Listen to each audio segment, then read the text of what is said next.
नमस्कार दर्शक बंधुगण आपनारा देखছেন টিভি সকাল ইউটিউব চ্যানেল। 2026 বিধানসভা ভোট এই মুহূর্তে যে পরিস্থিতি বাংলার 26-এ কিন্তু বিজেপি একটা ভালো ফ্যাক্টর হতে পারে। পূর্ব মেদিনীপুর জেলার 16টি বিধানসভা আসন আপনারা জানেন, সেই 16টি বিধানসভা ভিত্তিক আজকের পর্যালোচনা করে কোন দল কয়টি আসন জিততে চলেছে সেটাই এখন দেখার বিষয়। কেননা হিন্দুরা কিন্তু এবার তারা বুঝতে শিখেই বিজেপির পক্ষে তারা কিন্তু ভোটটা দিচ্ছে স্বাভাবিকভাবে, তেমনি তৃণমূল সংখ্যালঘু ভোটের দিকে কিন্তু তারা তাকিয়ে রয়েছে। এবার ভোট কাটাকাটি অঙ্কে হিসেব অনুপাতে আসি, চলুন কিভাবে আমরা তুলে ধরব। দেখুন, ভোটের সময় অনেকটাই প্রতিশ্রুতি দেওয়া হয় প্রতিটি রাজনৈতিক দলের পক্ষ থেকে, কিন্তু এবার পূর্ব মেদিনীপুর জেলার চিত্রটা হচ্ছে একটু আলাদা।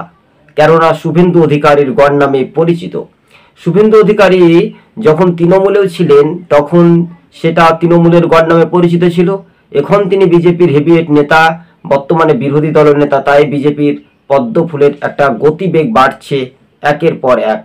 কর্মসূচি, বিভিন্ন আন্দোলন, প্রতিবাদ থেকে সেই 26-এর ভোটেই 16টি বিধানসভা আসনের মধ্যে একটা ম্যাজিক ফিগারে বলছে দৌড়ে কিন্তু বিরোধী দলনেতার জেলাতে গেরুয়া ঝড় শিবির এগিয়ে।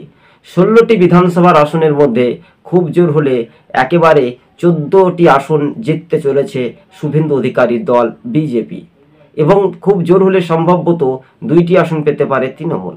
তবে এখানে বাম বা কংগ্রেস তারা কোনো আসনে খাতা খুলতে পারছে না। আবার এটাও হতে পারে তারাও সম্ভবত যদি 1টি আসন পেতে পারে, তাহলে একটা হলদিয়ার চিত্রটা সামাজিক মাধ্যমে দেখাও যেতে পারে। কেননা যেহেতু নন্দীগ্রাম, তমলুক একাধিক বিধানসভায় যদি দেখি আমরা, তাহলে বিজেপির একটা গেরুয়া ঝড়ের বাজিমাত হতে পারে, এমনটাই সম্ভাব্য। ধন্যবাদ দর্শক বন্ধুগণ, আমাদের চ্যানেল